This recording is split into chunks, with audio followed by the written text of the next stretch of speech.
الحمد لله نحمده ونستعينه ونستغفره ونؤمن به ونتوكل عليه ونعوذ بالله من شرور أنفسنا ومن سيئات أعمالنا من يهده الله فلا مضل له ومن يضلل فلا هادي له ونشهد أن لا إله إلا الله وحده لا شريك له ونشهد أن سيدنا ومولانا محمدا عبده ورسوله أما بعد فأعوذ بالله من الشيطان الرجيم بسم الله الرحمن الرحيم إن الله يأمر بالعدل والإحسان وإيتاء ذي القربى وينهى عن الفحشاء والمنكر والبغي يعظكم لعلكم تذكرون صدق الله العظيم اللهم صل على محمد وعلى آل محمد كما صليت على إبراهيم وعلى آل إبراهيم إنك حميد مجيد. قابل احترام سامعین گرامی قدر، سورۃ النحل کی ایک آیت کی تلاوت آپ کے سامنے کی ہے، اور اسی آیت سے متعلق گزشتہ کئی جمعات سے آپ کے سامنے تفصیل بیان کی ہے. یہ ایک آیت ایسی ہے کہ عربوں کا پورا قبیلہ جب انہوں نے یہ آیت سنی تو سب کے سب مسلمان ہوئے. اس آیت میں اللہ تعالی نے 3 باتوں کا حکم دیا اور 3 چیزوں سے منع فرمایا، اور یہ 6 باتیں ایسی ہیں کہ اگر مسلمان ان پر مجموعی طور پر عمل کریں تو پوری دنیا میں امن قائم ہو سکتا ہے. 3 باتوں کا اللہ نے حکم دیا. پہلی بات عدل و انصاف، دوسری بات مخلوق کے ساتھ اچھا سلوک کرنا، تیسری بات رشتہ داروں کے ساتھ تعلق بنانا، صلہ رحمی کرنا. اور اب 3 باتیں ایسی ہیں جن سے اللہ نے منع فرمایا. ان میں سے پہلی بات وَيَنْهَى عَنِ الْفَحْشَاءِ، اللہ تعالی بے حیائی سے منع فرماتا ہے. بے حیائی سے اللہ نے منع فرمایا، اور یہ بے حیائی تمام فتنوں کی جڑ ہے. اور نبی کریم صلی اللہ علیہ وسلم کے زمانے سے لے کر آج تک یہود اور نصارہ اور جتنے دشمنان اسلام ہیں ان سب کی یہی کوشش رہی کہ کسی بھی طریقے سے مسلمانوں کے اندر بے حیائی پیدا کی جائے. جب یہ بے حیا ہوں گے تو ان کے پاس فوج بھی ہوگی، ہر قسم کا اسلحہ بھی ہوگا، افراد بھی ہوں گے، لیکن یہ کامیاب نہیں ہو سکیں گے. آج اسی بات کو ہم دیکھ رہے ہیں آج مسلمانوں کے پاس فوج اعلی درجے کی ہے اور مسلمانوں کے پاس ایٹم بم بھی ہے اور ہر قسم کا اسلحہ بھی ہے اور تعداد کے اعتبار سے بھی مسلمان ایک بڑی قوت رکھتے ہیں، لیکن ہر جگہ دشمنوں سے مار کھا رہے ہیں، کہیں بھی کامیابی نظر نہیں آتی۔ اس کی وجہ یہی ہے کہ یہود کی سازش کامیاب ہوئی، انہوں نے مسلمانوں میں بے حیائی پھیلائی، آج مسلمانوں میں بے حیائی پھیل گئی تو ہر جگہ مغلوب ہیں، مار کھا رہے ہیں۔ اور بے حیائی کیا ہے؟ عورت کا بغیر پردے کے زیب و زینت کا لباس پہن کر گھر سے باہر نکلنا، یہ بے حیائی ہے۔ عورتوں مردوں کا مخلوط اجتماع منعقد کرنا، یہ بے حیائی ہے۔ مرد کا اجنبی عورت کو دیکھنا اور عورت کا اجنبی مرد کو دیکھنا، یہ بے حیائی ہے۔ آج یہ بے حیائی پھیل رہی ہے، اور یہ بے حیائی کیوں پھیل رہی ہے؟ عورتیں بھی اپنی ذمہ داری سے غافل ہیں، مرد بھی اپنی ذمہ داری سے غافل ہیں۔ لوگ کہتے ہیں کہ اب مساوات پیدا کرنی چاہیے، عورتوں کو مردوں کے برابر لانا چاہیے۔ یہ بے وقوف ہیں، یہ جاہل ہیں، یہ الو ہیں جو سمجھتے ہیں کہ عورت کو مرد کے برابر لانا چاہیے۔ اللہ تعالیٰ نے عورت اور مرد کو برابر نہیں کیا، دونوں کی ذمہ داریاں الگ ہیں، دونوں کی تخلیق الگ الگ ہے۔ اگر عورتوں کو مردوں کے برابر لانے کی کوشش کر رہے ہیں، جیسے ہمارے یہاں اس پاکستان میں لبرل، بے دین، ملحد، یہود اور نصارہ کے غلام جو یہ چاہتے ہیں اور یہ دعویٰ کرتے ہیں کہ ہم عورتوں کو مردوں کے برابر لائیں گے، تو پہلی بات تو یہ ہے کہ اب تم جتنے مرد ہیں سب بچے پیدا کرو، کیونکہ عورتوں کو مردوں کے برابر لانے کی کوشش کر رہے ہو، سارے مرد بچے پیدا کرو۔ اللہ جل شانہ نے دونوں کی ذمہ داریاں الگ الگ بتائی ہیں قرآن مجید میں۔ عورتوں کو حکم دیا وَقَرْنَ فِي بُيُوتِكُنَّ، یہ قرآن میں ہے،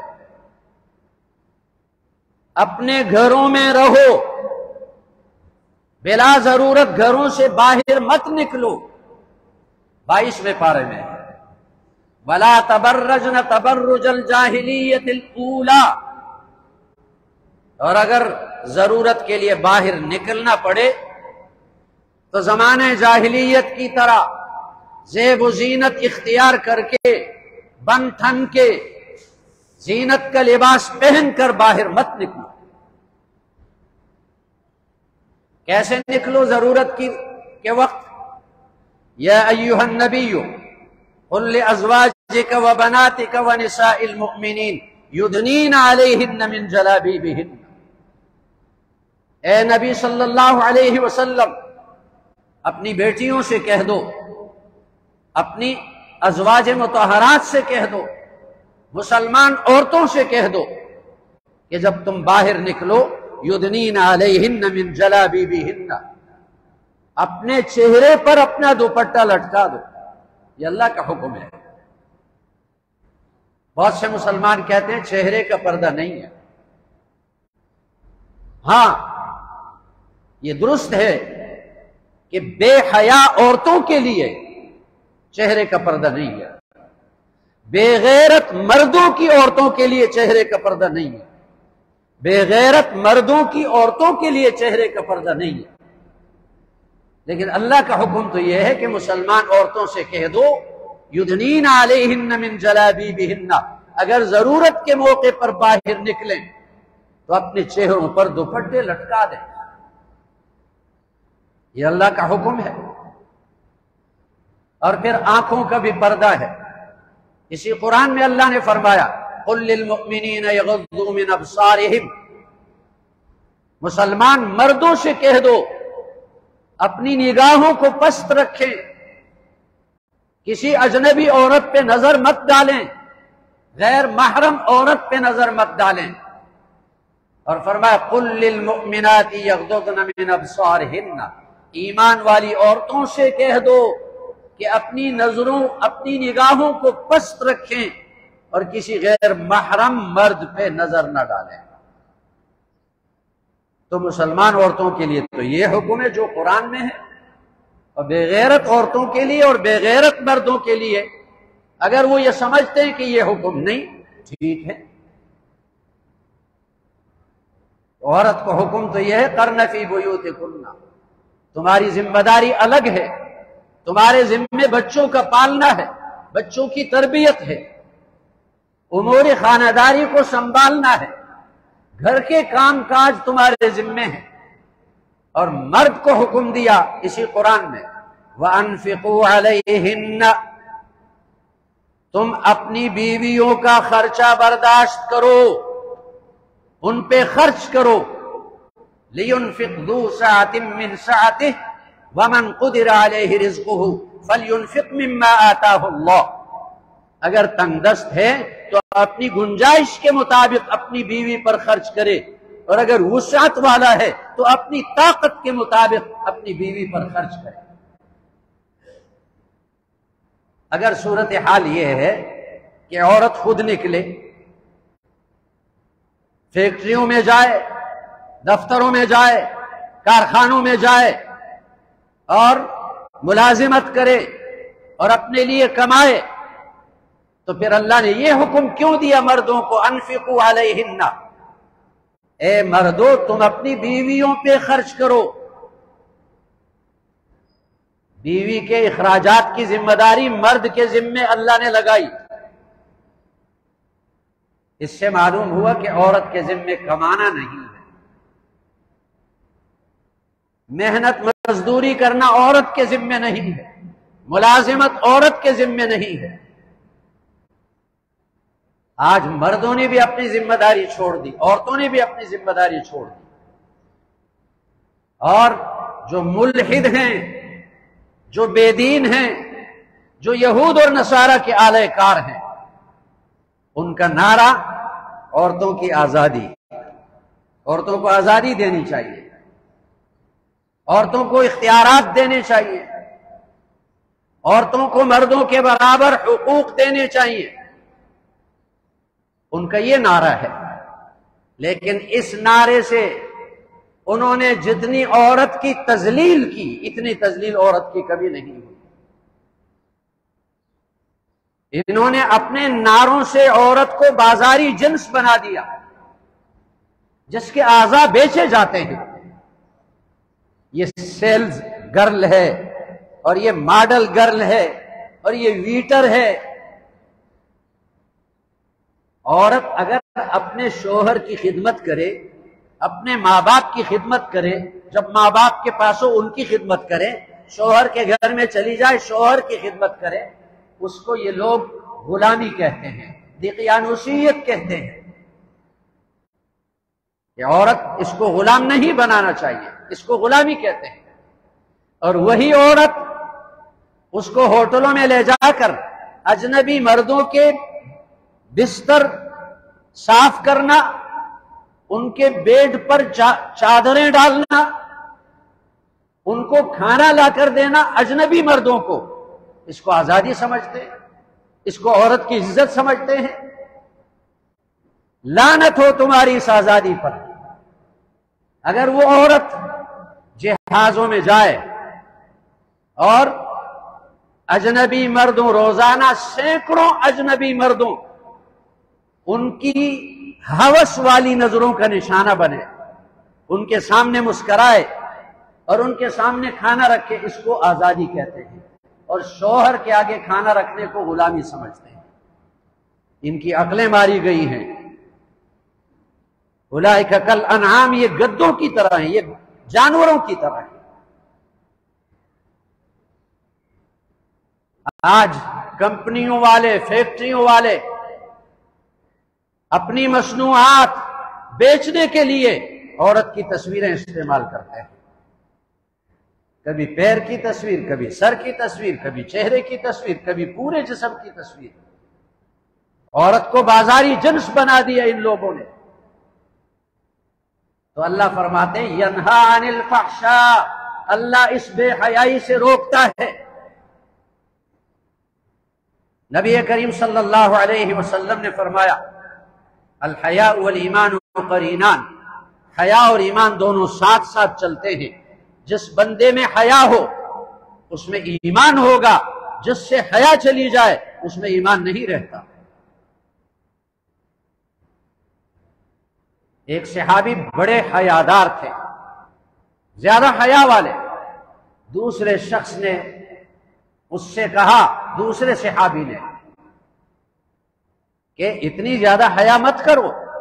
جو اتنا زیادہ باحیا ہوتا ہے وہ اپنے مقصد تک نہیں پہنچ سکتا، اپنا حق نہیں مانگ سکتا۔ تو نبی کریم صلی اللہ علیہ وسلم نے اس سمجھانے والے صحابی سے فرمایا داہو فإن الحیاء من الایمان، چھوڑو اس کو، حیا سے مت روکو، حیا ایمانی صفت ہے۔ بے حیا ہوں گے تو ایمان چلا جائے گا، ایمان چلا جائے گا تو نمبر ایک فوج بھی کارآمد نہیں ہوگی، ایٹم بم بھی فائدہ نہیں دے گا، اور مختلف قسم کے اسلحوں سے بھی کوئی کامیابی نہیں ملے گی۔ آج آپ دیکھ رہے ہیں پتہ نہیں 70-75 سال سے شور مچا رہے ہیں کشمیر ہمارا، کشمیر ہمارا، وہ بھی دے دیا ان کو، ان کے حوالے کر دیا۔ اور ہمارے ہاں چیزوں کی قیمتیں مقرر کی جاتی ہیں، امریکہ سے آرڈر آتا ہے تو چیزوں کی قیمت مقرر کی جاتی ہے۔ جن لوگوں نے مسلمانوں میں بے حیائی پھیلائی وہ مسلمانوں کو پہلے درجے کا انسان سمجھتے ہی نہیں، وہ مسلمانوں کو دوسرے تیسرے درجے کا انسان سمجھتے ہیں، لیکن ہم پھر بھی انہی کے طرف نگاہیں اٹھائی ہوئی ہیں اور سمجھتے ہیں کہ یہ ہمارے خیر خواہ ہیں۔ وَيَنْهَا عَنِ الْفَحْشَاءِ، اللہ تعالیٰ بے حیائی سے روکتا ہے۔ ایک مرتبہ نبی کریم صلی اللہ علیہ وسلم صحابہ کی مجلس میں تشریف فرما تھے اور پوچھا اَيُّ شَيْءٍ أَخْيَرُ لِلْمَرْأَةِ، اَيُّ شَيْءٍ أَخْيَرُ لِلْمَرْأَةِ، عورت کے لیے سب سے زیادہ بہتر چیز کیا ہے؟ صحابہ خاموش ہوئے، کسی نے جواب نہیں دیا۔ حضرت علی رضی اللہ عنہ چپکے سے چلے گئے اپنے گھر، اور حضرت فاطمہ رضی اللہ عنہ سے پوچھا آپ اس کا جواب دے دیں کہ عورت کے لیے سب سے بہتر کیا چیز ہے؟ حضرت فاطمہ رضی اللہ تعالی عنہ نے جواب دیا کہ عورت کے لیے سب سے بہتر چیز اللہ یرین الرجال ولا یرونہن، کہ عورت کی نگاہ مرد پہ نہ پڑے، غیر محرم مرد پہ، اور مرد کی نگاہ عورت پہ نہ پڑے، یہ سب سے بہتر چیز عورت کے لیے ہے۔ حضرت علی رضی اللہ عنہ واپس آئے اور یہ جواب دیا، نبی کریم صلی اللہ علیہ وسلم سمجھ گئے۔ پوچھا یہ جواب کہاں سے معلوم کیا؟ حضرت علی رضی اللہ عنہ نے بتایا یہ تو فاطمہ رضی اللہ عنہ نے یہ جواب دیا ہے۔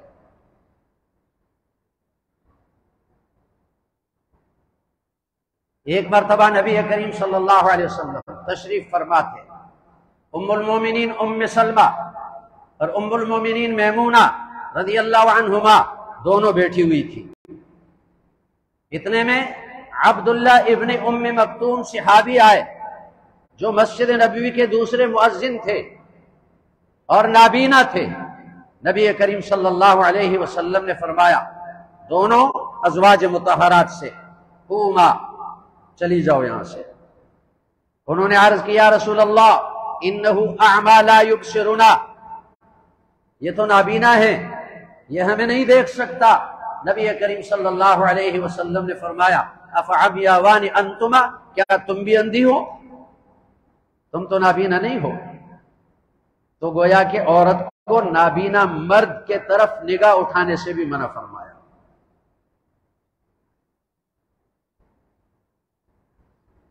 ایک عورت ہے ام خلاد انصاریہ رضی اللہ عنہ، ان کا جوان بیٹا غزوہ احد میں شامل ہے، اور وہ اپنے بیٹے کی خبر معلوم کرنے کے لیے مدینہ سے باہر نکلتی ہے، پورا جسم چھپایا ہوا ہے، چہرے پہ نقاب ڈالا ہوا ہے۔ کسی نے خبر دی کہ تیرا بیٹا شہید ہو گیا، انا للہ و انا الیہ راجعون پڑھا اس نے، اور ظاہر ہے کہ بیٹے کی موت کا غم تو ہوتا ہے، لیکن اب صحابہ اس کو خبر دے رہے ہیں تیرا بیٹا شہید ہوا، لیکن اس نے اپنا نقاب نہیں ہٹایا، اپنا پردہ نہیں ہٹایا۔ ایک صحابی کی زبان سے یہ بات نکلی، عجیب عورت ہے، اتنا بڑا صدمہ اس کو پہنچا، اور یہ اسی طرح باحجاب ہے، اسی طرح پردے میں ہے۔ ان کا جواب کیا تھا؟ لَإِن رُزِقْتُ فِي ابْنِي فَلَنْ أُرْزَعَ فِي حَيَائِي، اگر میرے بیٹے کا جنازہ نکلا میری حیا کا جنازہ نہیں نکلے گا۔ اگر مجھے بیٹے کی موت کا صدمہ پہنچا تو کیا میں اپنے آپ کو بے حیائی کا صدمہ پہنچا دوں؟ ایک صدمہ پہنچا دوسرا صدمہ اپنے آپ کو پہنچا دوں؟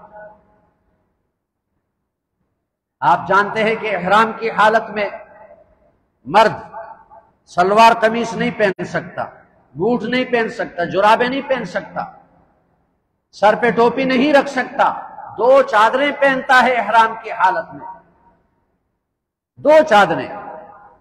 لیکن عورت کے لیے پھر بھی یہی حکم ہے کہ نہیں، اس کا احرام یہ ہے کہ وہ شلوار بھی پہنے، اپنے پیروں کا اوپر والا حصہ بھی چھپائے، اور وہ قمیص بھی پہنے، اور وہ اپنے سر کو بھی چھپائے، سر پہ دوپٹہ ڈالے، صرف اس کا چہرہ کھلا رہے۔ حضرت عائشہ رضی اللہ عنہا سے پوچھا گیا کہ آپ نے نبی کریم صلی اللہ علیہ وسلم کی زندگی میں حج کیا، عمرے کیے، آپ کیسے احرام باندھتی تھی؟ اور جب چہرہ کھلا ہوتا تھا تو اجنبی مرد جو گزرتے تھے ان سے اپنا چہرہ کیسے چھپاتی تھی؟ حضرت عائشہ رضی اللہ عنہا نے فرمایا کہ ہم سر کے اوپر دوپٹہ ڈال دیتی اور سر پر ایک لکڑی یوں باندھ لیتی، اور جب بھی کوئی اجنبی مرد نظر آتا ہم اس لکڑی کے اوپر اپنا نقاب ایسے ڈال دیتے تاکہ چہرہ نظر نہ آئے، چونکہ کپڑا چہرے کے ساتھ ملنا نہیں چاہیے احرام کی حالت میں۔ تو احرام کی حالت میں بھی چہرہ چھپانے کا حکم ہے اجنبی مرد سے۔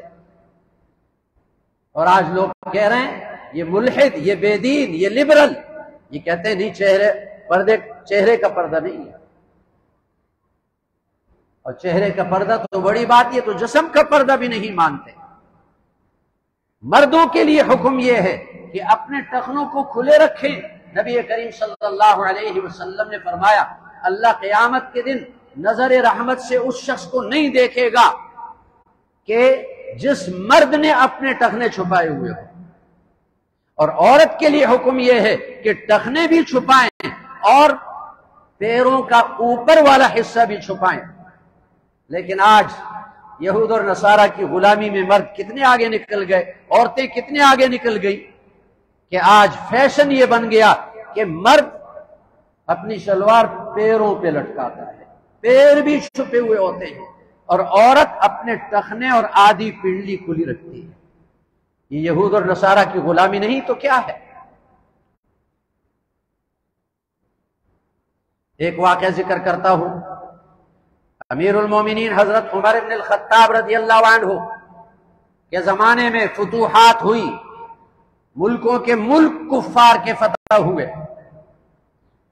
تو ابو عبیدہ بن الجراح رضی اللہ عنہ کو ایک لشکر دے کر انہوں نے ایک قلعے کو فتح کرنے کے لیے بھیجا۔ قلعے کا محاصرہ کیا، خوب لڑائی کی، لیکن دشمن خوب لڑے، بالآخر دشمنوں نے ایک تدبیر سوچی. ان کے جو پادری تھے انہوں نے بتایا کہ اگر تم چاہتے ہو کہ مسلمان مغلوب ہو جائیں، کمزور ہو جائیں، شکست کھا لیں، اپنی نوجوان لڑکیوں کو نیم برہنہ کر کے اس قلعے کا جو دروازہ ہے، داخل ہونے کا دروازہ، دائیں بائیں دکانیں ہیں، بازار ہے، اور راستہ سیدھا بادشاہ کے قلعے کی طرف جاتا ہے، بادشاہ کے گھر کی طرف.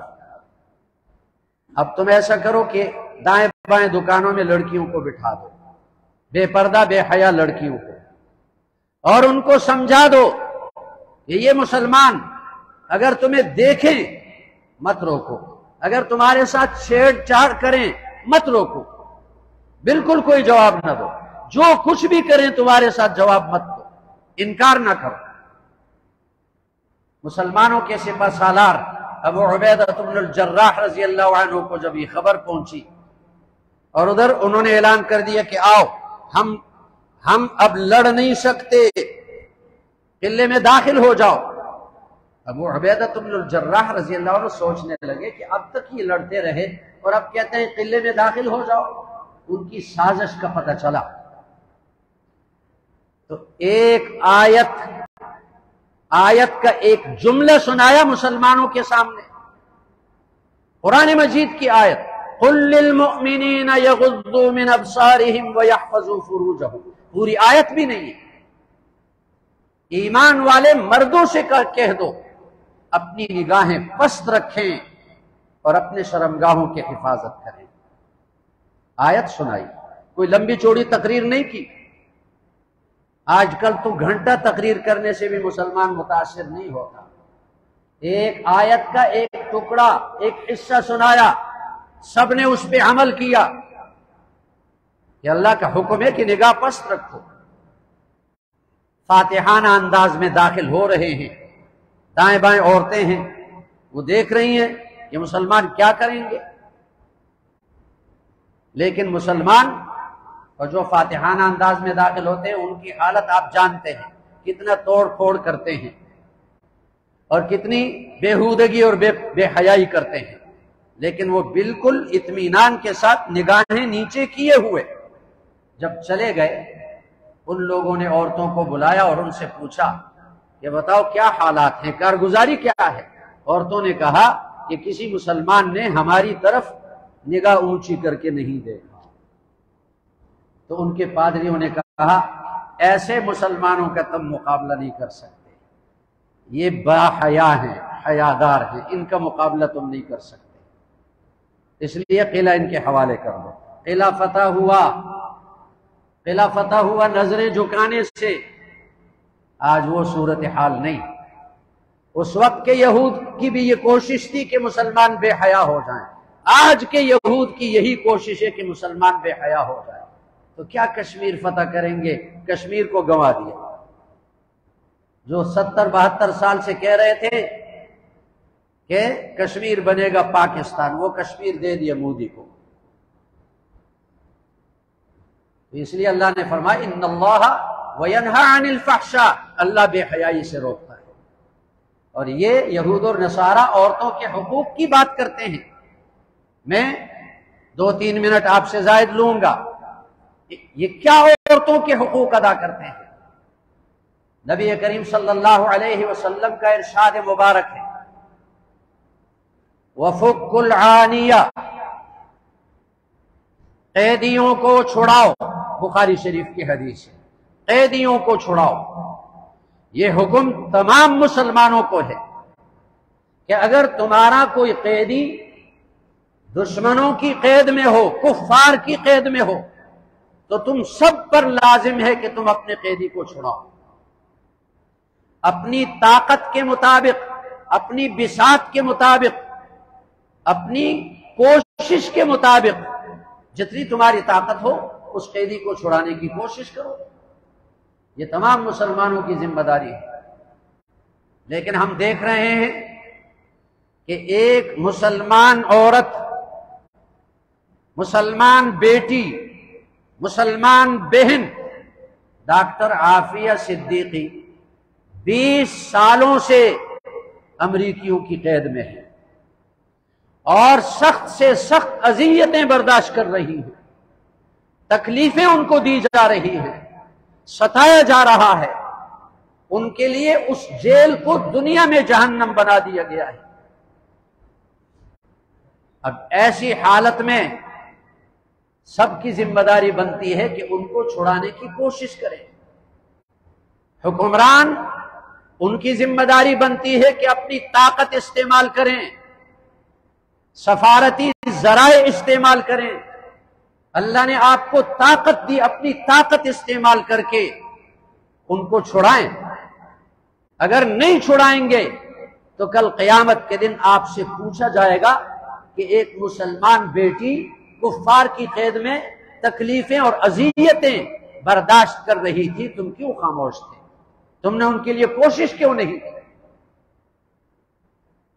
تو حکمران وہ اپنی طاقت کے مطابق کوشش کریں، اور عام مسلمان جن کی طاقت نہیں، وہ اتنا تو کر سکتے ہیں کہ ان کے لیے آواز بلند کریں۔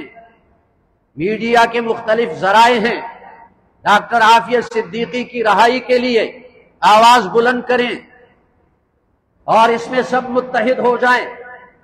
بغیر کسی جرم کے، بغیر کسی گناہ کے ان کو گرفتار کیا گیا اور پتہ نہیں کتنے سال سزا سنائی، تقریباً 80 سال سزا سنائی، جو شرعاً بھی کسی گناہ کی سزا نہیں، اور عقل والوں کے اعتبار سے بھی 80 سال کی قید کسی گناہ کی سزا نہیں ہے، لیکن ان کو یہ سزا سنائی گئی اور اب وہ تکلیفیں برداشت کر رہی ہیں۔